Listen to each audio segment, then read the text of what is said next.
Mukhang may tama yung ibon natin. So mukhang binaril to. Ayun, binaril tong ibon na to. Kaso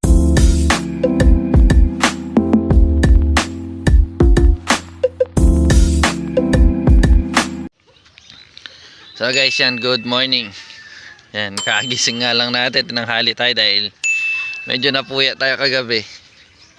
So yan, umaga, tignan natin kung dumating na yung ibon natin na hihintay kahapon. Tignan natin kung nakauwi na ba siya. Silipin natin kung nandito na yung hinihintay natin kahapon. So yan, wala pa. So hindi pa siya nakauwi. Yung dalawang umuwi lang natin kahapon, yung nandito, yung silo. Yan. So tanggalin muna natin to kasi masyado pang maaga. Hindi nila naubos kahapon. Ito yung iniwan natin. Pakain lang muna natin sa mga manok. Yun. So sana umuwi yung ibon natin ngayong araw para makondisyon pa natin siya, para maihabol natin sa next lap. So malapit na matapos yung ating karera, kaya masaya tayo dahil yung mga ibon natin lumalaban ng derby. Hatap nga pala ulit kay Boss Rex. Ayan, pinost na niya yung ating video kahapon, yung pag-visit niya dito sa ating loft. Ayan. So ito nga yung kanyang YouTube channel. So ayan. Iniisip ko nga kung naglalaro na si Boss Rex, baka ganda ng mga kondisyon ng mga ibon niya. Siguro lahat ng kailangan ng ibon naibibigay niya, lahat ng mga supplement saka pang kondisyon.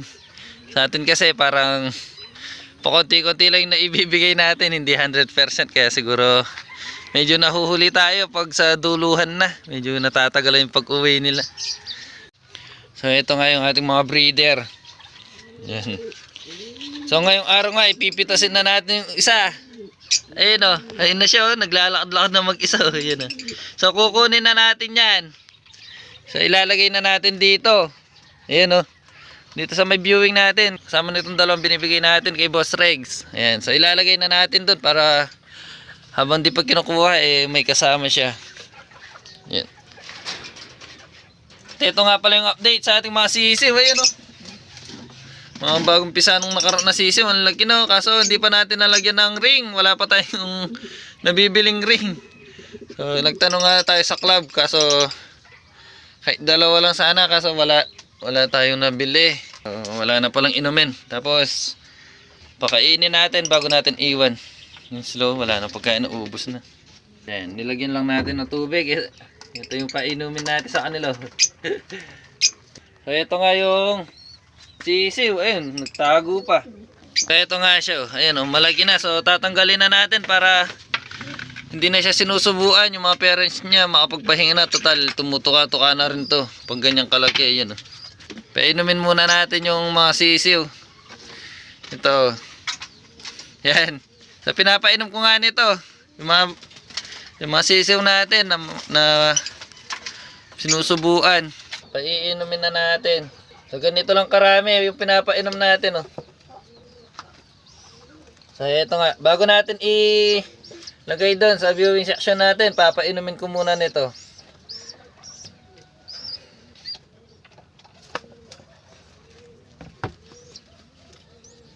Yan, pati itong ating mga bagong pisang sisiw, yan. So ganyan nga ginagawa ko, pampalakas din sa kanila to. So nakakatulong din to.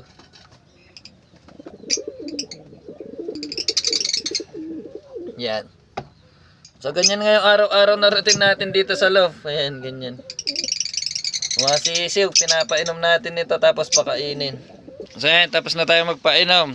Ilalagay na natin tong isang YB natin dun sa labas. Ganyan na. Ganyan lang kasimple yung ating loft dito. Ayan o. Ayan. So may bago na siyang tropa, yung dalawa o. Ayan o. So bago natin sila iwan, bigyan lang natin ng pagkain yung mga breeder natin. Ayan. So ganyan lang din yung pagkain kasi yan, paubos na. Paubos na yung ating pagkain. Baka naman. Yan na. So dito nga tayo naglalagay ng, buhos ko na lang. Yan.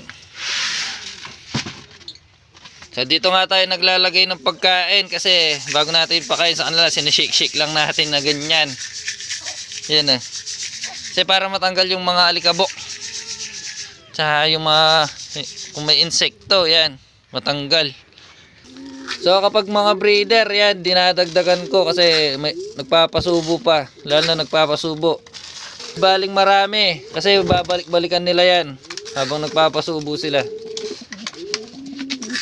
So pati dito sa taas natin, yan, bibigyan natin ng tigkalahati ito. Pag hindi nagpapasubo, tigkalahati lang. So ayan, nabigyan na natin. So ngayon yung mga sisiw naman, bibigyan natin ng pagkain. So tara, labas ulit tayo. Mga sisiw natin yan. So sila, pakainin lang natin. Kunin lang muna natin yung ito. So yan nga.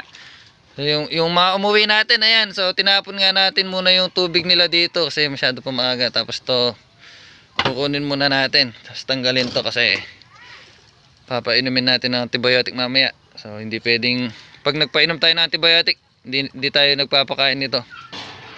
So, tanggalin muna natin to. Ayan. So ito nga yung ginagamit nating ano nila, pagkainan. So hihiramin muna natin. Lalagay muna natin dito sa mga sisiw, sa mga YB. So yung mga YB natin, ayan, bibigyan natin ng 2 scoop muna. Tapos mamaya after 5 minutes or 30 minutes, tatanggalin natin yan. Yung bagong walay, tuturuan nilang tumukayan. Ayan, sila rin yan, tutuka-tuka dyan. Yan sila, yung tatlo, ang gandang tignan. So tutuka na yan. Ayan o. Ayan o, lakas na kumain ng dalawa. So maya maya yan, pag hindi na sila tumutuka, after 30 minutes, tatanggalin ulit natin yan para mamayang tanghali, bibigyan ulit natin.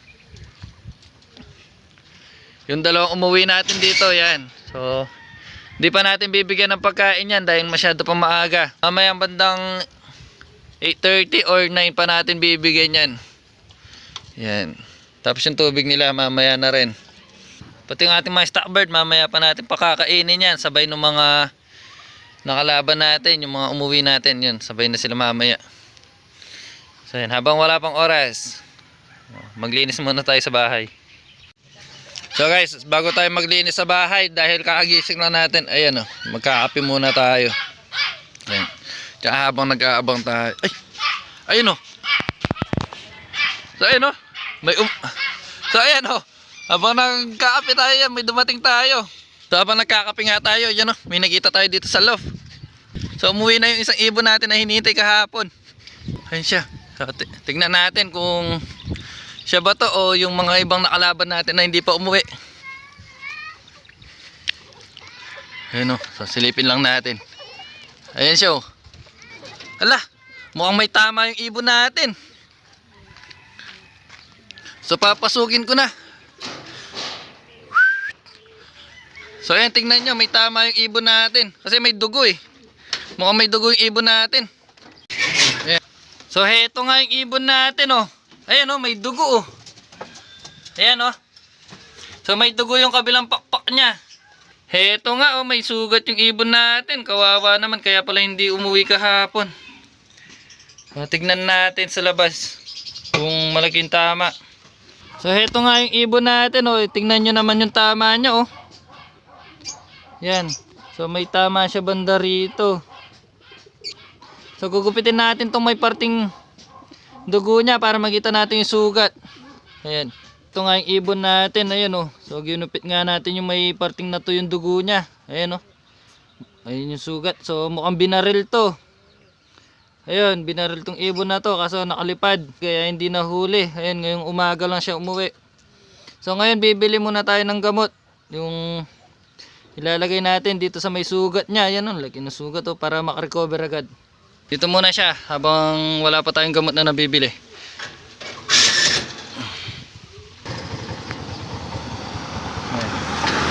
So guys, nandito na tayo kung saan tayo bibili. Ayan oh, sa along highway road. Bibili tayo ng gamot dito. Ayan oh, Dito sa Kaisip, kay Kaisip to, poultry. So guys, ayan, dito tayo bibili ng gamot at ayan oh. So ayan, so ito yung gagamitin natin pang spray sa ating ibon na dumating na may sugat. Ayan oh, dami nilang tindang mga supplements. Ayan, so ito yung bibili natin.